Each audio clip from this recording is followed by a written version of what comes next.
நம்பி இருக்கிறது வாடகை வீடாவே இருந்தாலும் எங்க வீட்டை சுத்தி தென்னை மரத்துக்கு பஞ்சமே இல்லை. மரத்துல இருந்து எவ்வளவு தென்னை மட்டை விழுந்தாலும் சரி, எத்தனை தேங்காய் விழுந்தாலும் சரி, நாங்களே எடுத்து வச்சுப்போம்.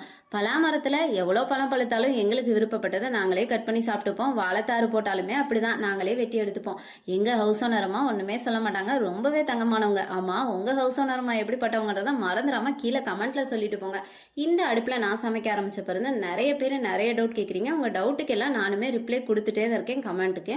என்னால் ரிப்ளை கொடுக்க முடியாத கமெண்ட்டை நோட் பண்ணி வச்சிருக்கேன். கண்டிப்பாக உங்களோட கேள்விகளுக்கு நீங்கள் கேட்ட மாதிரியே ஒரு வீடியோவில் ஃபுல்லாக எக்ஸ்பிளைன் பண்ணி கண்டிப்பாக ஒரு லாங் வீடியோ அப்லோட் பண்ணுறேன்.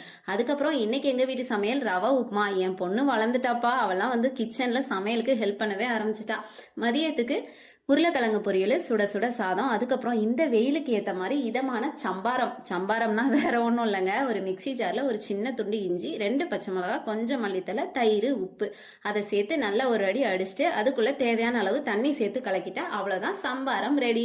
சரி, நேற்று ஒரு நாள் விளாக நான் லாங் வீடியோவை அப்லோட் பண்ணியிருக்கேன். அதோட லிங்க்கு கீழே டைட்டில் கீழே கொடுத்துட்டேன், மறக்காமல் பார்த்துருங்க. மீண்டும் அடுத்த ஒரு வீடியோவில் பார்க்கலாம்.